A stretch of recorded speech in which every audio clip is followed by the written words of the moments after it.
बिस्मिल्लाहिर्रहमानिर्रहीम। जी तो जो है वो हमने फेडरल पब्लिक सर्विस कमीशन का हमने पेपर सॉल्व किया था इससे पहले वाली वीडियो में, जिसमें जो है वो हमने federal public service commission secondary school teacher का जो है वो हमने पेपर पहला पोर्शन जो है वो पहला पार्ट जो है वो हमने सॉल्व किया था, जो कि इंग्लिश का पार्ट था। तो ये उससे पहले वाली वीडियो में आप देख सकते हैं, ये आपके सामने जो है वो स्क्रीन पे पेपर मौजूद है, जो कि फेडरल पब्लिक सर्विस कमीशन ने लिया था सेकेंडरी स्कूल टीचर के लिए। और ये इंग्लिश का पार्ट है, जो कि इससे पहले वाली वीडियो में हम कर चुके हैं, उसको जो कि 20 MCQs थे। उसके बाद जो है वो हमारे पास है सब्जेक्टिव पार्ट। सब्जेक्टिव पार्ट चूँकि बहुत इंपॉर्टेंट है और 80% जो है वो सब्जेक्टिव पार्ट होता है, जो कि बहुत इंपॉर्टेंट है। तो इसलिए आप जो है वो इसको जो है वो देख लें और समझ लें।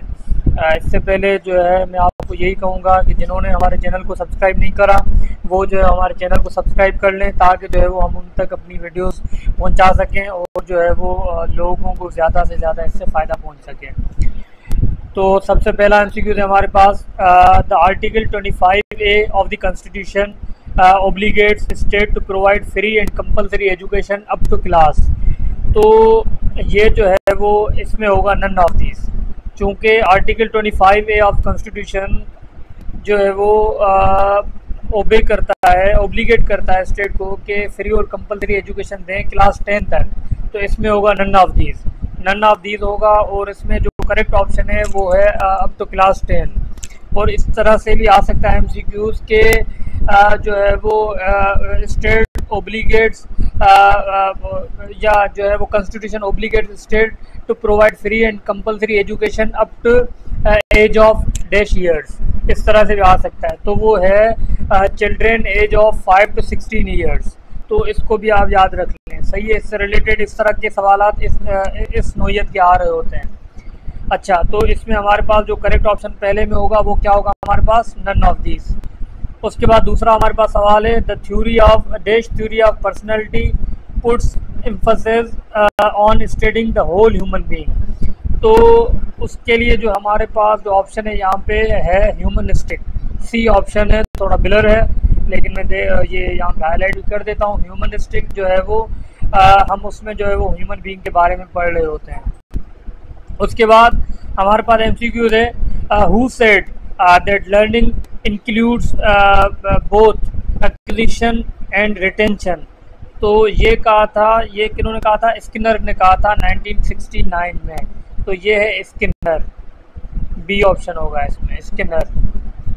अच्छा, उसके बाद है हमारे पास the way knowledge is created in the mind of learner is called.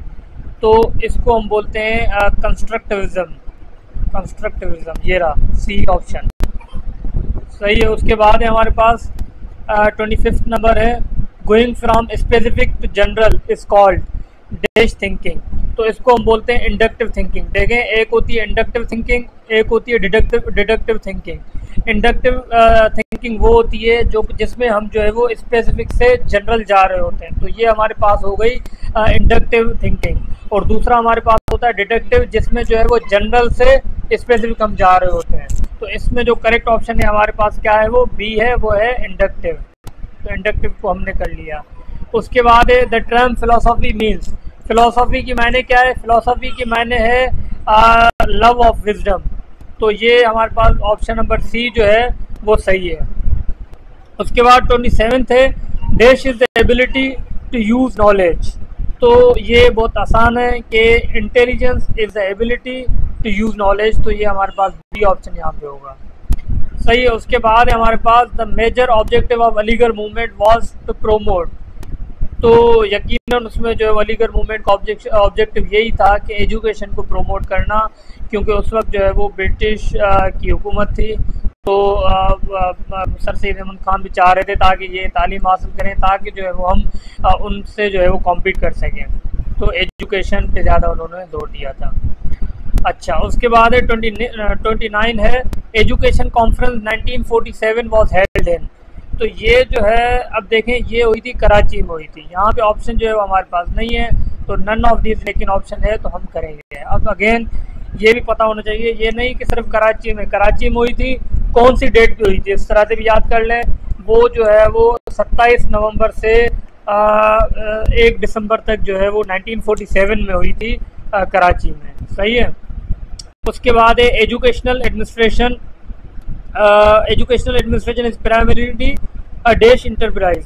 तो ये जो है हमारे पास है सोशल इंटरप्राइज में आ रहा होता है एजुकेशनल एडमिनिस्ट्रेशन। उसके बाद हमारे पास dash is the basic function of administration. Administration का बेसिक फंक्शन क्या है? ये है हमारे पास बेसिक फंक्शन जो है इनका प्लानिंग है, सी ऑप्शन जो है। उसके बाद 32 है role personality theory was presented by. तो वो थ्योरी किसने दी थी? ये थ्योरी हमारे पास दी थी स्टोकडिल ने दी थी। यहाँ पे हमारे पास ऑप्शन मौजूद है, ये रहा बी ऑप्शन जो है वो है स्टोकडिल, इसको आप देख लीजिएगा। उसके बाद क्या है हमारे पास? Dash function of administration involves delegation of responsibility to employees. तो ये हमारे पास है ऑर्गेनाइजिंग, तो इसको आप देख लें। उसके बाद है हमारे पास है ऑर्गेनाइजिंग हो गया, ये हमारे पास बी होगा इसमें। उसके बाद है step 2 in clinical supervision is. तो स्टेप 2 इन क्लिनिकल सुपरविजन, इसमें हमारे पास होगा एनालिसिस। पहला ऑब्जर्वेशन हो रहा होता है, दूसरा जो है वो एनालिसिस हो रही होती है, तो इसको आप देखें। उसके बाद है हॉथोर्न स्टडीज वर कंडक्टेड बिटवीन। तो इसमें हमारे पास है 1927 से 1932 तक ये की गई थी, तो ये हमारे पास है ऑप्शन ए। उसके बाद है dash is a regulatory process directing the activities of an organization to achieve specific goals. तो ये हमारे पास 36 में है controlling is a regulatory process directing the activities of an organization to achieve specific goals. उसके बाद हमारे पास educational supervision. Educational supervision means, educational supervision की मायने होती है, ए ऑप्शन है हमारे पास assistance in development of teaching learning process. दूसरा क्या है? The discipline through which we control affairs of others. तो हाँ, ये दोनों आ जाएंगे, बोथ ए एंड बी जो है उसमें हमारे पास करेक्ट ऑप्शन है, बोथ ए एंड बी। उसके बाद हमारे पास टॉप मैनेजमेंट वर्क्स ऑन। तो ये जो है हमारे पास होगा स्ट्रेटेजिक प्लान, ए ऑप्शन भी है हमारे पास। दूसरे ऑप्शन देख रहे होते हैं, हाँ स्ट्रेटेजिक प्लान जो है वो इसमें होगा। उसके बाद हमारे पास strategic plan is also called, इसको हम बोलते हैं लॉन्ग टर्म प्लान भी बोलते हैं, शॉर्ट टर्म प्लान भी बोलते हैं, क्योंकि स्ट्रेटेजिक प्लान जो है वो हम दोनों सूरतों में बना रहे होते हैं, लॉन्ग टर्म प्लानिंग भी कर रहे होते हैं और शॉर्ट टर्म प्लानिंग भी कर रहे होते हैं। उसके बाद हमारे पास first step in planning process is, तो वो है हमारे पास जो है set an objective, A option जो है इसमें होगा 40 में। 41 है हमारे पास short term plans in education are generally of dash years. तो ये आप देख लें, ये आपको याद होना चाहिए, 1 to 3 ईयर्स जो है वो शॉर्ट टर्म प्लान हो रहा होता है। उसके बाद है who said this educational planning is in its broadest sense is the application of rational systematic analysis to the process of educational development। तो ये जो है सेइंग है किसकी? पीएच कूम्स की ना, ये सी ऑप्शन है हमारे पास, पीएच कूम्स। उसके बाद क्या है? Planning aims at creating an adequate dash situation. तो ये हमारे पास है, उन्होंने अच्छा ये फ्यूचर सिचुएशन को हम वो कर रहे होते हैं, तो फ्यूचर सिचुएशन। उसके बाद है 44 है systematic change in mental processes that underline all learning and performance is referred to as। तो इसमें हमारे पास आ जाता है moral development, cognitive development, social emotional development। तो ये है हमारे पास moral development, तो करेक्ट ऑप्शन हमारे पास आ जाएगा ए।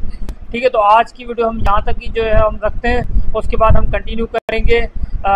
इसके बाद जो है अभी जो है और भी इंशाल्लाह वीडियोस हम डालते रहेंगे। तब तक जो है वो आप लाइक करें, और जो भी कोई सवाल हो या और कोई वीडियो बनानी हो जो है वो बनानी हो, तो वो भी आप जो है वो कमेंट कर दें। अल्लाह हाफ़िज़।